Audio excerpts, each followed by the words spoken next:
Қайырлы күн достар. Орысша оңай каналына қош келдіңіздер. Бүгін көркем мінез туралы притчасымен танысатын боламыз. Бір күні шәкірт ұстазынан сұрайды: "Ұстаз, көркем мінезді қалай түсінуге болады?" Ұстаз оған бір стакан мен бір қасық тұз береді де, "Тұзды суға салып ішіп көр" дейді. Шәкірт айтқанын орындайды, бірақ судың ащы дәмінен жиырылып кетеді. "Не сездің?" деп сұрайды ұстаз. "Су өте ащы болды, ішу мүмкін емес" дейді шәкірт. Ұстаз оны өзен жағасына ертіп апарады да тағы бір қасық тұзды суға салуды сұрайды. Шәкірт тұзды суға салып араластырады. "Енді ішіп көр."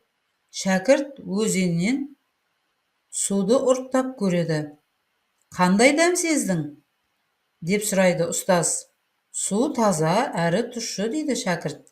Сонда ұстазы күлімсіреп: "Тұз бұл өмірдегі қиындықтар және адамдардың саған жасаған әділетсіздігі, ал су сенің жүрегің.